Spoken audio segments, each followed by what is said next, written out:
Okay, Jan, you were talking about one of the first UFO experiences that you'd had with James. Could you tell us some more about those? Yeah, well, this one, it wasn't, I don't know if it was extraterrestrial or government on it. It wasn't kind of a ship, but it was very weird because the place that James used to mention all the time in a lot of his posts, and he had a lot of his pictures, was a place called Man's Head in Cornwall. Man's Head is basically, it's just off the coast near Porthminster. This place is... it was shut off to the public quite a few years ago. You can walk around there, but they stopped people camping there and stuff like that. There's quite a few signs there from the Department of Defence saying, you know, you can't go near here, you can't go near there. It's a very odd area. Anyway, James used to be quite... James used to like to push like the boundaries of sort of like common sense, I used to call it, because he'd like to go down there at night time and take a walk, you know, and I used to be like, look, if they're picking you up from around these places, surely we really don't want to be going down there. But it's typical James, always the same.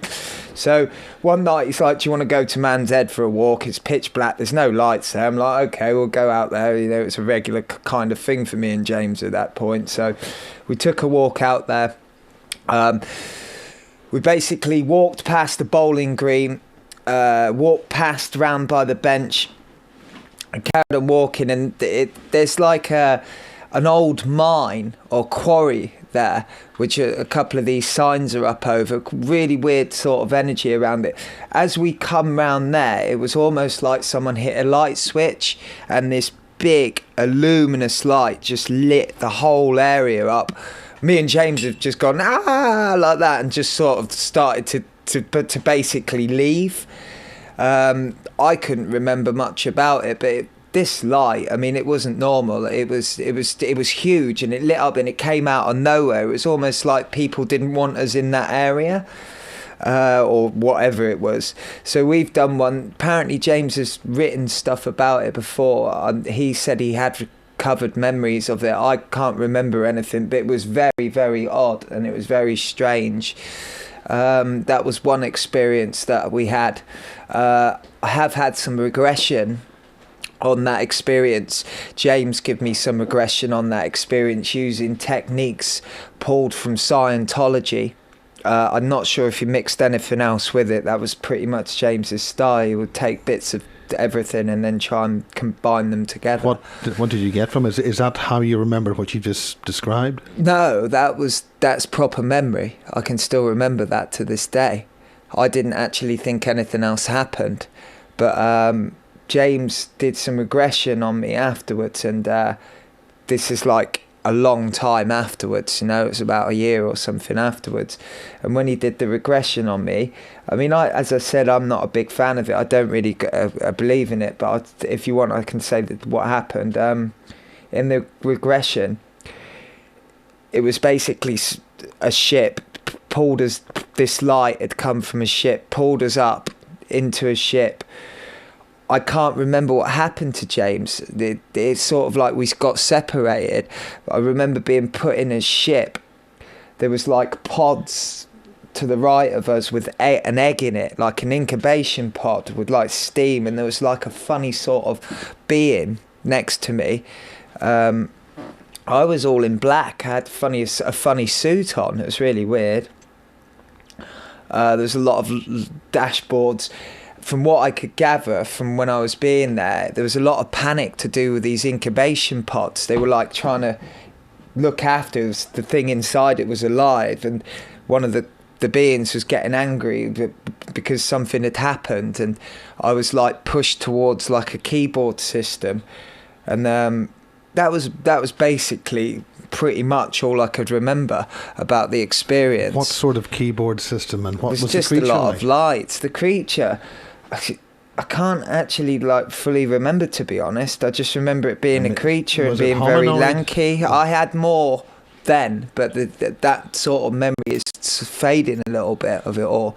The thing that stood out for me was the incubation pods more than anything else, and the fact that they sort of knew who I was. This is how it felt, and that I had some sort of I was involved in it, like as in they knew me. It wasn't like it was Were weird. you a human still, or Yeah, were you inside? as a human. I was in a black suit. Yeah, as a human. Funnily enough, What did these pods look like? they were like huge, like tubes, like clear, like that. They had like smoke going through them, and there was like it looked like an egg in the massive, you know. I mean, what sort of size of a soccer ball? Like that. It was like a huge egg. It was like, I don't know what to compare it to. I've never seen an egg that big. I mean, a rugby ball? Yeah, it was probably about a bit big, a bit wider. Do you know what I mean? It was an egg, so a rubber ball's like a different shape, but it was a bit wider than probably the same sort of height if you stood it on end. And that's all I can sort of remember was that we were doing that, and I got a feeling that we were sort of doing that, and then the main purpose was some sort of tracking or something. I can't remember quite what it was, but I remember I got a really strong sensation there was a bit of tracking going on. What do you mean by tracking? Tracking of what? I don't know. I just remember that it was a feeling that I got, that it was something to do with these eggs. They were going mad about them because something had happened. No, they are what? This thing was really angry, and it was shouting. There was something else there, and it was like not shouting, but you could see the body language. They were in panic. And then over these things, and then they pushed me towards a keyboard. I did something on the keyboard, or not a keyboard. It was like just lights, big lights and stuff. That's sort of all I can remember. It's very foggy. It wasn't as clear as the other memory I had. The other memory was super clear. This one was tiny bit foggy. And then I remember getting a sensation about tracking, and that was it really. Afterwards, I can't even remember how we got down, but that was all I sort of pulled from that memory. And this is another thing as well. That's why I don't I'm not totally 100% sure that it even happened, because I was thinking, well, that'd be really easy to create in my mind, you know. And this all happened at Cornwall? Yeah, this happened in Cornwall. I mean, I know Cornwall is such a small place, but there's something... I know this sounds stupid, but I've got friends around me who've been... I can't mention any names now because they haven't even gone public, and the person's still digging to see what's going on. But she's kind of found out that her bloodline goes right back to like some sort of Jesus bloodline, she reckons, and she came down, she was not adopted, but they came down, they were pushed into Cornwall really fast, and that her grandma actually worked for Walt Disney. And this is the common theme that you'll find. This is in our circle, but you know, this is a friend in our circle, like and I'm like, it's a common theme that we're finding in our circle. It's almost either we've been drawn together or we've been put together. I don't know, but it's really odd how people are finding out all these things to do with their background, and there is some sort of connection there, you know, like that. So Cornwall's a very odd place. And this precisely is what region of Cornwall? I believe it's the whole of Cornwall myself, because I mean, for me, it's going to be St Ives and where I live, because that's where I've had the experiences. But I know for a fact that other people have had experiences all over Cornwall. I mean, you only have to go onto the internet, Google and research things, and you'll find all sorts of things that people are talking about, that they've had experiences around Cornwall, you know. I mean, for instance, it was one thing I was going to talk about, if a possibility why Cornwall could be so special, or not special, but why it is like that, is if you look at Machu Picchu in Peru, there's a big place there. I think they call it the Crystalline City, and it's basically a crystal mountain which looks a bit like a pyramid with a city around it, and it's got tremendous amounts of granite in it. Now granite's got crystalline quartz in it, and if you get a lot of granite together, it will create spaces like channels, and then over a period of time that will crystalline like veins. I think they call it veins. If you go onto Wikipedia and click granite, you can look at what these terminologies are for it. But basically, crystals are, as everyone probably knows already, actually, quartz crystal is quite a high technology, and it's in all electrical equipment. It's on motherboards as well, including gold. And so it's a frequency and a conductor, and it's perfect for like plasma and things like that. Energy, same sort of principle. Well, let's get back onto your personal experiences. Tell us more. Well, that's one. That's one experience. Another experience that I had personally. This is one before I left to go to France. I'd come back basically to see James, and we were talking, and I've always been a bit like, I knew I had stuff to do, but I was running away from it a little bit because I wanted to do other stuff. I wanted to experience other things at the same time. When you're 18 years old and you're going around telling people what you feel that is happening, and people are looking at you like you're completely nuts, eventually you sort of get to the point where you're like, well, these people are going to wake up, so that's the way I felt, so I'll just go and do whatever I need to do and experience what I need to experience, and then come back and do it anyway. The big moral of the story is I was taking a coach to go catch basically you go to London, you catch a coach from there for like 2 days up to France. Well, on this coach there, I remember physically saying it and mentally saying, look, if there's anything out there, just show me, and I promise you I will turn my life around. Not quite now, but I will. As I said that, and no word of a lie, I think we were near an airport or something, because this plane flew past, and I'm looking at it, and then all of a sudden I see like a little ball, a silver ball, classic UFO, following behind it, but like this. Then it sort of goes behind a cloud, and it comes out really fast the other end, and then the plane comes out, and then another ball was right behind it as well. So it was like 2 balls, and I'm thinking, what the hell's going on? That I'm looking at, I'm rubbing the window because I'm thinking, oh, is it Steve? You see, I'm quite like, I always question things because I'm like, until I'm sure myself what it is, so I'm like rubbing the window thinking, is it like that? And as I'm doing that, all of a sudden this like orange, like stretchy light goes like this across the sky right near the ball, and then just literally does that and then disappears. And that was the one for me that made me think, well, I've got to do something about, or go public with it eventually, or do something about it like I said I would do, but I did go off and do my own thing for a few years before that happened. I believed that when it was time, then I would go public with things, And is it time now? I think it's the time for everyone that's had any experience to go public with it, because I honestly believe that now, there's so many of us that we're more and more becoming not just the minority. So on an energy level, if people talk about it and on an awareness level, it will actually help. Like it's the group consciousness. I don't know whether you've ever heard of the 100 monkey syndrome, and that was a scientific thing. Yes. Yeah. So it's a phenomenon which is how monkeys in one island were able to learn something but transferred the knowledge to other monkeys. Yeah, so you only need a percentage. So they must have had some kind of telepathic or empathic.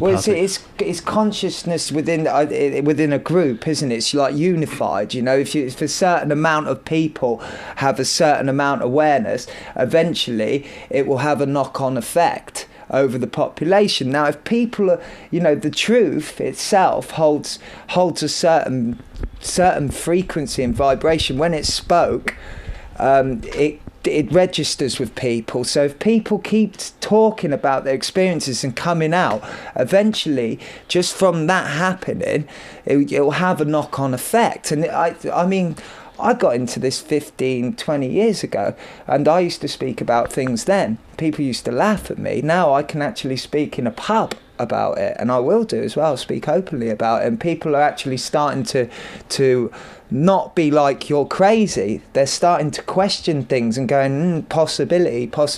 So that's a massive leap in consciousness, And I do believe this is the time that people need to... Well, what about these other experiences you've had that continue?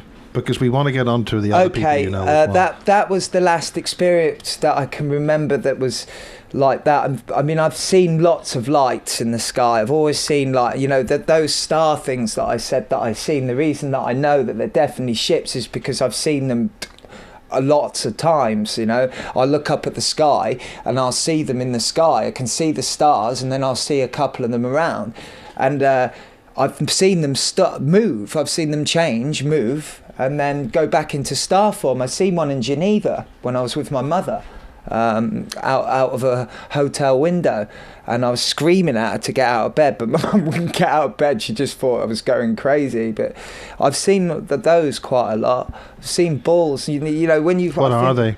Pardon? What are they? What are they? I don't know. They're huge, I would say. That's all I know. And I don't know whether they're government, extraterrestrial, but they definitely exist. I don't know, you know, maybe they're massive space stations or something, but whatever they are, they're there, and no one's talking about them, or no one's, you know... What are they? What they look like? Can you describe they them? literally look, at the start, they'll look like a star, and then when you stare at it, if you look it close to it, it will go reddy green. You can see a different colour there. It's not a twinkle little star, it's a different type of twinkle, yeah?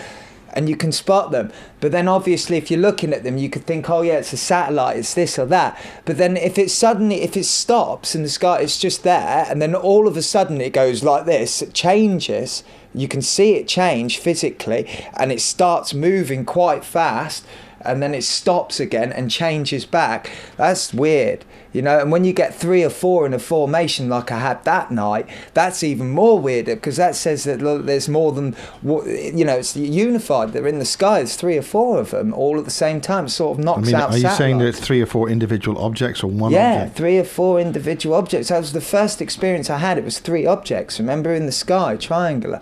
Yeah, and they were separate, and then they all did exactly the same thing. So getting back to your experiences with James, you said you were several. One of the biggest ones I want to speak about with James, and this happened after I think he got back from America. So you're talking quite recently now. You're talking in 2010. Well, this was recent. James used to talk to me a lot about it.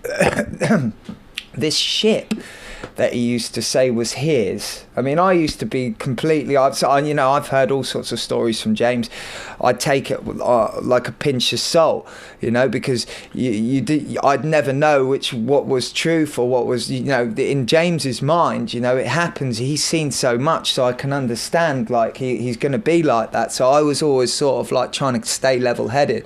And he told me of this ship that he owned, or he had some sort of telepathic communication over. And he goes, it comes around about this time every day. We were stood on Windsor Hill on his terrace. I'll never forget this, actually, because it's such a big one. And he was going to me, oh yeah, the ship turns up. And I was like, what do you mean it turns up? And I was like laughing, you know. I was going, you can't be serious. He goes, no, it does. And I'll What time of day is it, or night? Oh, this is like 7 at night on a summer night. So the sky is completely blue. It's not even night time, you know. And we stood there and looking up, and then all of a sudden this blimmin' gold-like light, and it just literally went like this, started going along the sky like that. It stopped dead, and then just gone. I mean, it was so quick. It was like it looked like it was a trail, like a little trail, and then it was gone. But I mean, the flight, the speed of it, the colour, it was nothing. It was so advanced technologically. I was gobsmacked, because it was the first time. I mean, I've seen things, but it was the first time that someone's turned around to me and gone, oh, you know, this is going to happen, that's going to happen. And then it did happen. And I started thinking to myself, no, he can't be in control. You know, your brain starts thinking about all this stuff then, because you're thinking, crikey, is he in control? How did he know it was coming? Do you know what I mean? That's like... And he said he used to do it all the time. And the one thing I know about James, he's not a malicious liar. He wouldn't just make stuff. Well, he wasn't I don't, that's the way I look. When I knew him, he wasn't like that. He wouldn't do, I mean, this is the whole crucial point about why we're having this conversation is to how much of James's stuff is just imagination or borrowed or. You got to look at it like this, Miles. The way I look at it is that these people are really brave people. They've obviously been through something, so something's happened. That's it. Simple as that. Whether or not you want to say it's this, that, I know something's happened, and that's unexplainable. These people are trying to get to the truth, and God, they're digging through a minefield. I mean, James himself is, to a point, I think he's put himself in danger, as much as possible to try and get to the truth, and that is dangerous, and you are going to pull out mistruth. But at the end of the day, we all know something's going on. That's why we're all researching it and looking into it. So rather than arguing at each other and going, this is this and that's that, and that's not right, this is that, should look at it for what it is. We're looking for the truth, all of us. It's okay. Ideas. Let's get more of these experiences you've shared with James. Well, I mean, that was one of the major ones. Crikey, I suppose I should go. When I first got back from France. And this is you have to remember, as I said, when we were into UFOs and stuff, and we were into spirituality, but it wasn't like we'd only gone so far as in we were doing a bit of Palladian, like doing spirituality, meditating. When I come back from France, I came to see James, and I remember him. He sat down, and he goes, "I've got something to tell you." And I was like, "What's that?" He goes, "I found out I was an agent." And I mean, what do you say to that? So it was like an agent. Yeah, he said, "I'm an agent," and I was like, and he started telling me, and I was like, "Yeah, but you were with me, James." And he was like, "No, it doesn't work like that." So he's trying to explain how it all works. Very confusing. I didn't really understand it. What kind of agent? He said that he was an agent that was working for the government. He said that basically what had happened was, this is common knowledge, by the way, James's dad is a drug dealer, or was a drug dealer, so anyone that doesn't believe that you can go into St. Ives and ask people, they'll tell you about it. Whether You're or not talking about his Casbolt father. Yeah, it's Peter Casbolt. We all knew my mum knows, everyone knows, it's common, but they think it was on a really low level. No one really knew. I mean, he was off to Spain, he was all over the place. The guys served time, quite a lot of it, but they were all shorter sentences, But what do you mean by short sentence? Weeks, well, they months? put it this way: from what James was saying, he's been caught. He was not dealing in small lots. He was running factories. Not like small time. So you get caught for something like that, you expect to be locked away for a hell of a long time. But he only got short sentences. Well, he did. I think he did small sentences which led up to a long time, but I don't think he did any full massive stretch. Not for someone that's caught with a factory's worth of, say, weed or something like that. You're going away for a long time. It's not you're caught with a factory's worth of weed. I mean, what do you mean a factory? What sort of size? Well, from what I can imagine, and what factory of what? From what I was told, well, a lot of it, from what I can gather, but I don't. This is from what James has said and stuff like that to me, it was just solid, but I don't know whether he was dealing in anything else, like that's like hashish, like solid form. It's not like green or grass, and he was dealing in big blocks. And this is proof in the pudding, actually, because James's dad used to send me and James, when we smoked, he used to send us like a bar like that in the post using registered postal order, so we had to go and sign for it in the post office, and we used to pick it up like once a month, and we used to use it. And it doesn't stink, and I'm sure they didn't find out what was in it. Do you know what I mean? You tell me, Miles. I was always a bit like, how the hell this is happening? And he said, it's common. Apparently it's done quite a lot, and it's only not done quite a lot now because of the dogs they've got involved. But to me it was very odd. I'd never heard of it before. So just go and pick up. And what sort of value would that have been? What, on the street? Well, you're talking half a bar would have been, like, back in those days, probably about £400 if you sold it in one lump. If you sold it separately, God, I don't know. I could probably do the maths, but it's a lot of money. It's not a small amount. He sent you a bar. If you sell it in one big lump and you're getting £400 for it, and someone's got to sell that on and cut it up, then they're going to make money off it, aren't they? So, and it's going to be quite a lot. You're talking, it's probably like doubling up in that way. Yeah, maybe £1,000. Probably about say £700 just to be like, on the safe side, but. Like if you got, say sometimes we get whole ones, you know, and that's like 9 ounces, you know, in each ounce. How big's a bar? The size of a brick or a bar of chocolate? Well, it's 9 ounces. Yeah. So it's like that. Do you know what I mean? Like, and it's a big package. I mean, you're sent once a month, being sent through the post, recorded delivery. You'd think someone would have their be caught. It was happening for a year or so. So I mean, what's this MI6 claim that James was an MI6 drug agent or for his father? Well, basically, it's pretty simple, really. James said to me that it was like he didn't know what he was doing.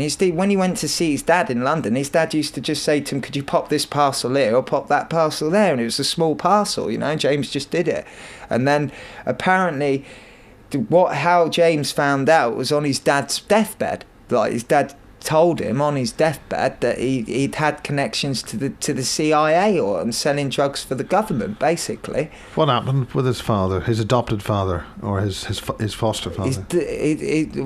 Peter? Casbolt. He died. I don't know what of. I think it was something to do with heroin, or maybe, but I know he died. I mean, was he bumped off? I don't know, Miles. I couldn't say. I mean, is this why James Casbolt now wants to be known as Michael Prince? No, that's totally different. Well, there's, you know. And what about his mother, his adopted mother? Well, this is it. I don't know. Kate, I've always known as James. There's very big confusion here because I'm not sure. James, right? James has said to me that basically, the time that I was with James Casbolt, it wasn't him. That was his clone most of the time. It was very rarely that he'd be put back into that body or have that be that what person. What exactly do you mean by a clone? Well, he would say it was just basically they'd clone the body and then they'd put a body in the place of him, so it would be like a representation so people wouldn't miss him, and then James would be off doing other stuff. This is what he used to say to me. That never really, I mean, surely you would have spotted his behavioural differences, or did you? There was behavioural differences without a doubt in that time frame that I can remember. He used to do weird stuff, like sometimes. What do you mean by weird? Just too much mind, you know. Well, one time we were sat there, this is like within the 2 weeks I was going to tell you about, that I stayed in his house. This is when it was getting really, really bad. And what time are we talking about here? 2000? This was just as I got back, and basically he was losing. It's about 4 years ago. It was about 4 years ago, and it was getting really bad. So really. 2009. Yeah, it was when things were at the height. This is when he started posting on Avalon, and he was getting, you know, I think he hit on something because basically we were sent death threats, we were sent pictures of assassins, like by this Ray Gordon dude who apparently worked for Henry Kissinger, and like all that sort of stuff. I mean, you mentioned that you had some of the team had connections with Henry Kissinger. Henry Kissinger, I know for a fact that James was blowing the whistle on Facebook over Haley's dad, you know, and Haley's dad is a massive, he's got shares in companies of Henry Kissinger. I mean, if you look at... Let's just try to get the chronology right here. James has already had a daughter by his previous girlfriend. Yeah, that was Kim. Yeah, the girlfriend was Kim. Now that I would say James would think that was his clone, or say that was his clone, because that's not James, is it? He would say that he was off somewhere else doing missions. This is the way I think. Because I interviewed him with another girl around in Truro, around about 2005. I don't know who that is. I haven't got a clue. I didn't really watch a lot of James's stuff like that because I had it first hand. No need for me to watch stuff. You know, when you've got a mate who's telling you stuff. Yeah. And the thing is, like. I always tried to keep myself grounded because... No, I mean, what I'm saying is the person that I interviewed, the clone. I don't know, probably. You have to ask him that. I'm not really sure. The way he talks about it is if it was James Casbolt, the chances are it wasn't him. That's what he said. He used to tell me, if you knew me when I was James Casbolt, you don't know me. He goes, we know each other from somewhere else. You know, he goes, but the real James Casbolt, he's gone. That's what he used to say to me. And when did he say that? When did he start saying that? He said that long. This was when he was like, basically he was trying to, he said it was like two alters living in the same body. One was programmed, one was real. So he had to defy, he'd always have to try and he thought Michael was his real self. So he would struggle between the two to define which memories were real, which memories were implanted. He would say that the memories that are implanted are of James Casbolt, and the other one is him, Michael. Now, I'm not too... Yeah, but when did all this happen, the implantation? Crikey. It was going on since, when I got back from France, the first thing I noticed was James, because James had been to Clouds, and I don't know if he'd mentioned it. Yes, he mentioned it. Yeah, James had been to Clouds, and he told me when he got back. Clouds is a rehabilitation centre. This is when it was really bad, because James got back from Clouds, and he was like, "Can you please stay with me for a couple of weeks?" He said, "It's going off, and I can't handle it." And I was like, "Okay." Like what? Well, just harassment. Like they would, for instance, send a helicopter over the house and just hover there, or send him an email from this Ray Gordon threatening his life. They sent us a blimmin' picture of this guy.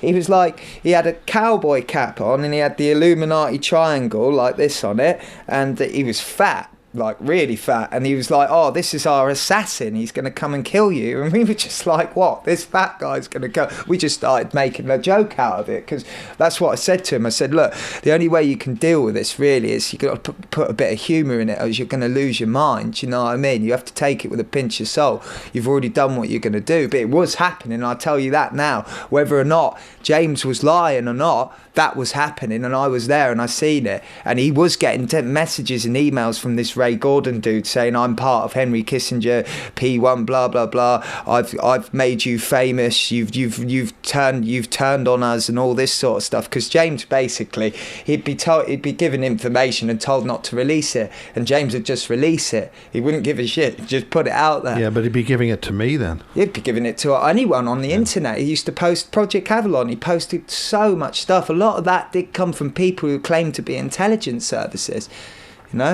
I like one of the guys I wanted to speak to, because I was worried about James. The guy wouldn't speak to me at all. He was the guy in America. He actually ran away, literally wouldn't want anything to do with me. I think he knew that I was going to go, "What the hell's going on here? What's this? What's that?" And what was going on here? Well, he kept telling James like stuff about this looking glass and things like that, and saying that it's good, and like things, there is no evil in the world, it's just a computer that's doing it, and stuff like this. And what do you mean by stuff like this? Well, to me, it was feeding in the story that he wanted him to know, and he was made, who is this guy? He's part of the Illuminati. I'm not going to trust him as far as I confirm, and he's messing with one of my mates. Do you know what I mean? So, and I told James, I said to him, "Why are you even bothering with these people in the intelligence community?" I said, "Obviously, if they don't want you to know, they're not going to let you know it. And if it's someone that's really good, get them to release it themselves." Do you know what I mean? Yeah, that's good. That's well, why are you giving it to some poor lad who's obviously got enough? And if you really, really care, release it yourself. You're going to have more clout than he is, aren't you? Do you know what I mean? That really angered me a little bit, because it's a friend. But anyway, we won't go into that. But I'm just saying, without a doubt, James, when I was there, he was getting harassed. So they were spending money, and if he was just talking lunacy, then why would they even bother? Do you know what I mean? What brought him to Cloud's house? It was, well, he got, remember I told you he got caught on heroin, yeah? When I went to France and come back, he'd obviously gone to Clouds to rehabilitate. And how long were you in France? I was in France, right, the first time I went, I was in 2.5 years, but I'd come back every year, so I only went for the season. I went for the winter season. The last part I went the winter season where? In Val d'Isère, France. And what's that like? Where is the south coast? It's a snowboarding season, and it was a very, very party orientated and snowboarding place. But I was in the mountains, and it was an experience I'll never forget, and I loved it. Yeah, not much happened for me out there spiritually, or not that I know of anyway. I mean, I did meet a guy out there who claimed to work for people and said that basically he was given numbers. Anyway, we're going to go, it's all myth, isn't it, that? So, but so I got back from France. James is there in the house, and I come and stay with him, and then he starts talking about his experience in Clouds, and he said that he's seen a reptilian. And I was like, "Well, what do you mean you've seen a reptilian?" He was like, "Well, the way he explained it was he was sweating. He was having like he was freaked out over something. Yeah, he mentioned this in Basis 23. Did he mention it? Yeah. I've seen Basis 23. I can't remember. Part 4, I think. Yeah, but I have seen it, but I can't remember. But he did mention this to me. He said that basically this being turned up when he was asleep, and it freaked the hell out of him, and he jumped up out of his bed and sort of attacked it with a blanket or something. This is what he told me. And then apparently it happened a couple of times. He was pulled in to speak to this being. And then he also told me that the army was, this is what I think is a big thing here, he said the army was recruiting in clouds, and that they pulled him in and asked him if he wanted to join the army, and he said yeah. And then he said that they sat him in a room, put headphones on him, and he was listening to like some sort of tones, which were like, and he freaked out and ran away. But he said the tones were like, it was just tones. Like, I don't know how they say it. It's like, tones. That's what he said to me. But this is stuff that he's told me, so I'm just verifying that he told me this before he went public with it, long before he went public with it. And I was definitely there in his house when he had manipulated, when things were going on. So there is definitely, without a doubt, something's gone on, whether you look at it like... This is with his old girlfriend. His old girlfriend was gone by then. Yeah, and his old girlfriend was gone by then. He mentioned something about her eyes turned red, and she's I've like heard a demon about or this. something. He said he thinks he killed her at one point or something, and they moved the body. But I don't know. You got to remember, this poor guy. He's searching for the truth. He's dealing with agents. He's got nowhere to run. And you think when I left the country, he had no one to talk to. We were the only people that used to talk together about it. So he was kind of left on his own to deal with it all. And I didn't really know what was going on. When I left, it wasn't that severe. It wasn't even, I didn't even know about this agent stuff. It all happened when I was away. So when I've come back, the only friends he had actually made were the ones in the intelligence community. They're almost his support pillar.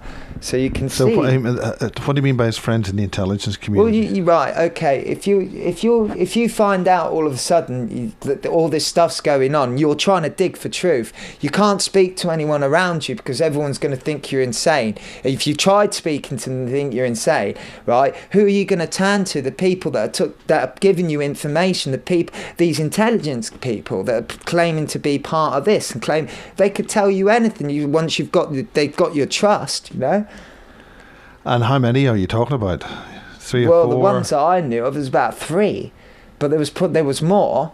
Like, I know, James, when I was staying there, a dodgy van turned up outside because there was a house that used to be rented out next door, and James always used to talk about it was a house that belonged to a place. What was it called? I can't remember. It's just outside Plymouth. It was an army base or something. He said that it was a part of that, and that they used to use it to bring people in and surveillance on him. And this van turned up, so James had a security check done on it, and the van came back, the security check, that it was registered to like 2 or 3 places, and that I can remember. Was it a trading van? I don't know what van. I think it was a van. It was like just a van, a transit van. What made it dodgy? I mean, what was the...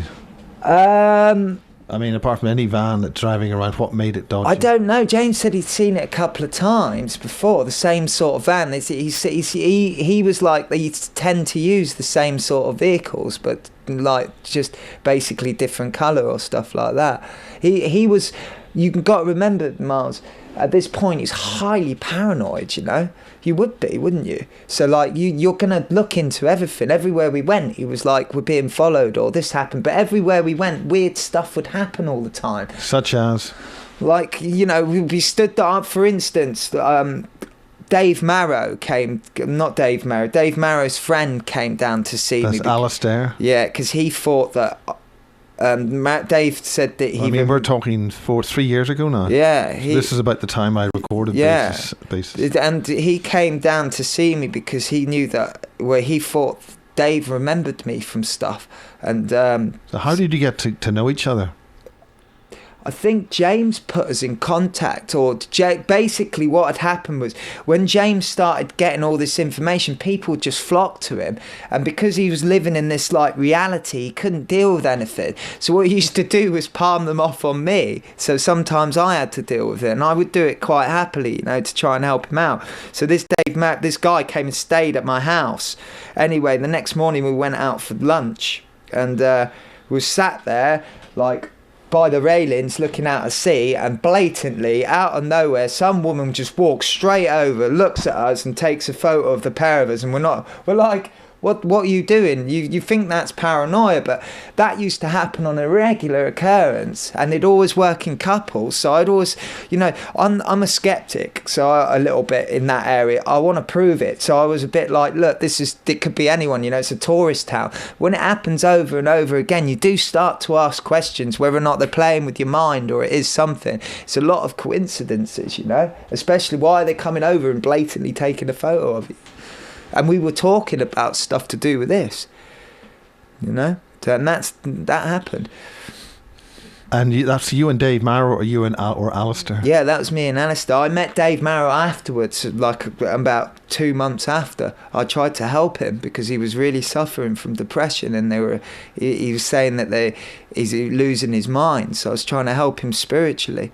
So what is the beef then about Dave Marrow? Can you give any?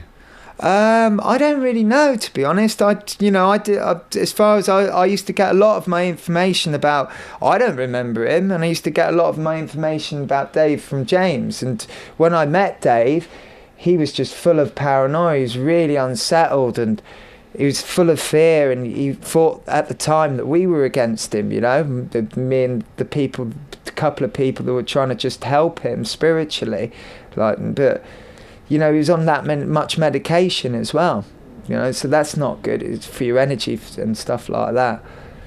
I mean, can you put a date on that? Any kind of a date? I know you. Well, when I seen Dave, I'm trying to think when it was. I don't even. It's got to be 3 years. It's got to be 3 years ago. It's within that window. As I said, my time. Just trying to figure out distortion. if it's after I saw him or beforehand. That's all. I think it was that he hadn't gone public by then. They were asking for help. That was it. They literally were like, "We know that you've been through this stuff. Can you help us? You know, what do you know?"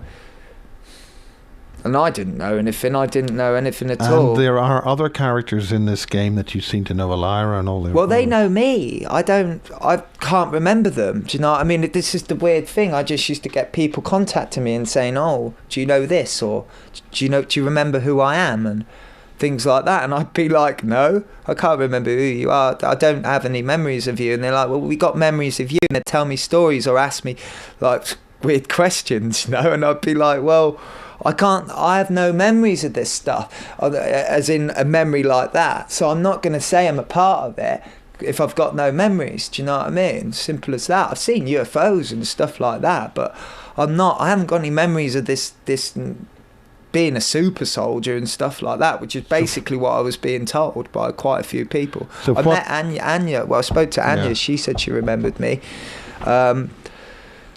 I think. Now, what did Anya say? I mean, how did you contact Anya, or how did she contact you? It was in the cards for a while, but she basically sent me a message on Facebook, and I freaked out because she was like, "What do you mean it was on the cards for a while? I mean, how did?" Well, this is contact? What I mean. Well, she sent me a message on Facebook, and I freaked out and never contacted her for like over a year or something, and then I get this. You see, all of a sudden, I'm like, right, okay, I've got to deal with this. So one day I decided to get in contact with her, and we Skyped, and we had a conversation, and she told me stuff then. Such as? Well, she said that she knew me from the programs, and that apparently I was some sort of explosive guy or something, and I used to she remembers missions that I was on stuff like that. That's what she told me. Where were the missions? Wasn't really specific. She just said that I had an ability to work with nature spirits, which was really funny because that was sort of like the work that I was into when I was younger. Whether she knew, I don't know how she knew that. And she said that I'd go in, set up like an explosion and use them to get me out before the explosion went off. You'd use the earth spirits to get you out? Yeah, that's what she said to me. Yeah. And so you'd be in a situation where you couldn't have got out of it. Well, that's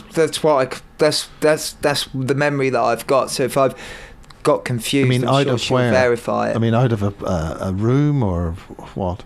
I don't know, honestly. She didn't. We've just discussed it, like, as in, she just said she picked up on a few things. She said, "This is where I remember you. This is how I remember you," and she just said that. She said that she can remember me from a mission that we did or something, and that I went in, put these things in there, and then got out very quickly and was pulled out basically by these spirits, by these nature spirits. That's what she said to me. Mm. And where were the explosives put? What were you blowing up? I have no idea. I didn't even ask. I was too much to me. No point asking about details if you don't really believe that it happened, and if it did happen, then to me it would come out. That's what I thought. So this is Anya telling you this. Yeah, I always thought, well, everyone's starting to get recovered memories. I'm 33. I've had none.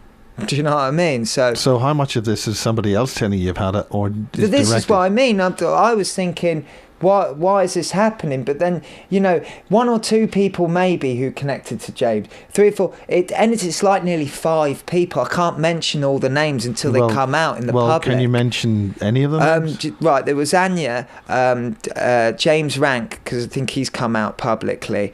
There was another guy, which I don't want to say because and he'll be coming out in a couple of weeks, I think, because I've heard about a talk that he's giving. But until he does that, I don't want to say. He'll verify it, I'm sure. He knew. Well, this isn't going to be edited for several weeks, so yeah. But I don't know. We can embargo that information and. Pardon? We can embargo that information. Right. Well, you can cut it and then put it. We'll embargo that information. That was Max Spears. He said he knew me from a kid. Like he got in contact with me and said he knew me from Bury St Edmunds, Suffolk. Now, who is Max Spears then? I don't know. I didn't even know who he was. It's just some random guy, I thought. But apparently he's been connected to all this super soldier stuff. And like he knew me. Funny thing was, when I was 16, I moved to Bury St Edmunds for 3 months on my own with a guy called Austin. Like we went to work in a factory up there. And he seemed to say that he knew me from England. He used to live in Bury St Edmunds, and then he went off to America. That's all he said to me. Was the factory in Bury St Edmunds a factory, or was it a chicken factory? It's called Grampians. I used to work in a chicken factory, Grampians, Bury St Edmunds. Yeah, horrible job. Never work in a chicken factory. It put me off work, I tell you. Yeah. Wasn't a cover for something else? I don't know, Miles. Do you know? I don't look at things like that. You can speculate all you want, but once I know something, it's not here, it's here. And that's it. Okay, so any others you can part of this group? Right. So who have I mentioned? So that's you got 3. Anya. Oh, so there's Dave, Anya, James. Dave Marrow, Max Spears, and obviously James himself used to always say to me all the time and put me in posts that he remembered me. But I mean, we hung around together and I was always there, and sometimes I used to think that he would create that in his mind because he didn't want to be in it alone. Do you know what I mean? I know that's maybe a bit selfish of me to say that, but then I wasn't getting any sort of memories of it. And also I'm very skeptical because, what kind of people do they seem to be targeting? To me, they seem to be targeting people that have got some sort of spiritual abilities or are quite open. Yeah, so if they wanted to say stop these people from coming into the public eye and helping people and talking about things that might benefit people, they could pull them into some sort of idea of a program, you know what I mean? Capture them into it. So you're suggesting that this is basically some kind of... I'm not. It's an idea. It's the same, Miles. I believe honestly that we need to keep the options open in this and start looking at everything, not point the finger at each other, because we all just want the same thing, the truth. So it's a possibility, isn't it? We all know that. It's a possibility that there's so many possibilities to a certain degree, but they are narrowing out very quickly. Can you list that? Well, yeah, to me, Right, James is working for the American government. He was blowing the whistle on the American government. Do you know what I mean? It's as simple as that. He did a crime in an English country, and now he's in the American army. Or if he's not in, some people are saying that I've heard that he's not in the army. But then, you know, I think he's now out of it as of March 2013. Yeah. So he told me before he went to America that he was gonna be doing stuff anyway, but he didn't mention the army. Do you know what I mean? Like, what do you mean by stuff? Well, he had a meeting with Haley's dad and stuff. That was the first time he went. He was gonna. So what about the meeting with Haley? When did he meet Haley? A meeting with Haley. When did they get together? I'm not too sure. He told me. I think he went to France to meet her. I'm not too sure on that though, and I might have got that from his talk, but I'm pretty sure that he went to France to meet her. And I know that Haley turned up in St. Ives with some sort of secret French service guy in a blanked out limo, and they drove around everywhere. You know, that's a small village. So I know that happened. And I know that Haley was stopped from getting into the country as well, because I had James bloody distraught and angry about it. Yeah, I think that's when he contacted John Irwin. He was angry, phoned MI5 station up as well and went mad at them and said if John Bonner doesn't let him in, he's going to start killing people. He was losing it, you know. And that's, I'm all about truth. Yeah. So that's the truth. I mean, he wasn't happy about this. Oh, of course you wouldn't be, would you? And especially if you think you're being manipulated, you know. And he loved Haley, like he adored her in that sense. They wanted to meet each other, the two minds. You know, they were very similar.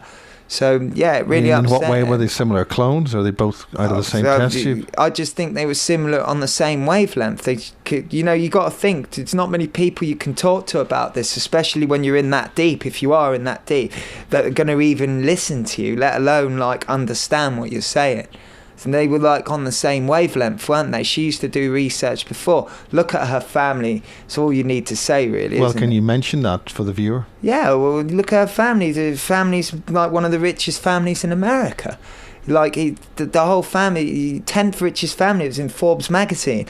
I mean, they've had connection to the Bushes. Her dad's got companies with Kissinger. You know, so you only need to look at the money. And you'll start to see there's a definite connection there, 100%. No, why do you think? You look at all the pictures he's been posting lately of him hanging around with that Lord dude and some, I don't know, some high end. That was at a charity do in a auction house in New York. Yeah, what are they doing there? You only get invited to those sort of do's if you know people. You got money, don't you? And any in these closing moments of the second take, what do you have to offer about James and your history and background with him? Anything else? The reason I did this was because when I seen the videos and I seen them talking about stuff and I seen the response from the public and what they were like, I thought to myself, look, these were good people. James was a good person, he was a loving guy. He went into this with nothing but trying to find the truth. And if the manipulations happened, he's put himself in danger. He's done this, he's done that. There could be 100. There could be other stories. He could be working inside, all this sort of stuff. I'm going to say it because it's obvious. Do you know what I mean? It's not like I've put his life in danger. For God's sake, he spoke out about stuff himself. So. There's lots of possibilities, but these are good people. This is the raw facts. These are good people. They've obviously had manipulation, whether it's ETs, government, whatever you want to put it. They had so many experiences, and some people are messing with their heads. I was there during the surveillance. I was there during everything. So instead of pointing the finger at these people, recognise it for what it is. It's good people trying to get the truth out, and they might have been manipulated or they might not. Do you know what I mean? But at the end of the day, it's not going to help pointing fingers at each other, is it? And saying, oh, you're lying, you're this. Let's get to the truth about it, And we've got a photograph of James looking very thin. Yeah, that was how I remembered James. you know. And I will say, and I'll say it on camera, and I'll be honest about it. When James come back from America the first time, I didn't recognise him, and I told you the past. We were into God, we were into everything. He knew what was going on. I used to talk to him about, everything's an illusion. You create with your mind. He knew what I was talking about. When he got back from America, the only thing he could comprehend was survival, and survival of the fittest. He didn't know who God was and stuff like that, which I was completely shocked about, because I was like, dude, we used to talk about this for years. Now, survival is the R complex. I mean, anyone that wants to research that for yourself. It will tell you the exact traits of where that comes from, and I'm not going to start going into it in great detail because the information's out there, but research the R complex, and then you will realise what's being targeted and what's happening. So why was he so thin? I mean, the guy looks gaunt. Well, look at that. I mean, you're talking, this is a picture, sorry. Yeah, yeah. This is a picture before. Like, I think, when he came back from America, he'd really filled out within, he only went for 3 months. I didn't blimmin' recognise him when he got back. He looked absolutely massive. When he went away, James has never been a big eater. The whole time I've known James, he's not been a big eater. He used to hardly eat at all. He'd just eat he wasn't, some people eat to live, some people eat to survive. He was an eat to survive sort of person. When he come back, he was massive. He changed shape, and also, you look at him and what he was saying, completely, like, how do you forget all the things that you've ever, you studied for years and then go on about blimmin' survival and stuff like that? To me, it didn't blimmin' make sense. The only thing, that I was thinking maybe he was trying to protect me, because, like, when he went to America afterwards, I never really heard anything from him. And he's showed empathy towards me a couple of times, but he's really kept his distance. So whether or not he's trying to keep me safe, I don't know. But he didn't need to do that. Well, we're going to talk in part 3 about some other characters and some kind of a thing which happened up in Holyrood. You part of that ceremony? I don't know. What was that? We mentioned it in the in basis 23 part 3 or 4 about a ceremony involving another guy that we were going to plan to meet this weekend. Oh, I can remember. Yeah, I remember him saying it. I don't know. See, James, he's not mentioned anything to me about it. I'm not really in contact with him like that anymore. Yeah. So. No, there's a bald-headed guy. Are you familiar with that other guy? Yeah, I'm very familiar with that other guy. And is he definitely going public? I'll say his name. Yeah. Yeah. I've met him. We used to work together, all of us, like, as in do spiritual stuff and make things happen and stuff. In a group. Make things happen? Well, when you're in a group, and obviously Grid Keeper as well. Yeah, well, I've never met Grid Keeper. I didn't meet him personally, but I met. When you work in a group together, me and James have been doing this for a long time spiritually. Things happen if you focus your attention on things, and that's. What do you mean by things happen? Very briefly. Well, you create things. You can, like, say, we want this to happen, and then you focus on it, and sometimes it happens, sometimes it don't. It depends. Like we used to. I mean, you're talking like we were 18 and we were running into this information. We didn't understand the principle of sort of like not using your power to your own advantage. We didn't really understand things like that. I mean, we just sort of like, we just thought it was fun, and we used to like do things, go and create, like, meeting women or do this, or do you know what I mean? Things like that, and it would happen regularly. Or go out and say we're going to have a spiritual experience. Well, for instance, I just literally end it on this. One time, me and James were like, right, we're going to have a really good night tonight. We're going to have a real spiritual experience, all this sort of stuff. So we go into town with that mindset, and we'd leave like at 2 a.m, and then we walk around town.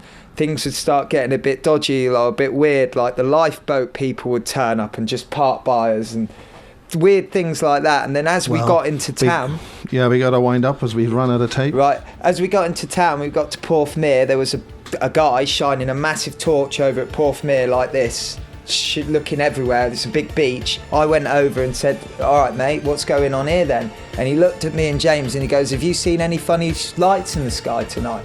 No, that's what I said, and that did happen. You know, that was what's the significance of that very quickly? Well, you know, it's coincidence or we created it.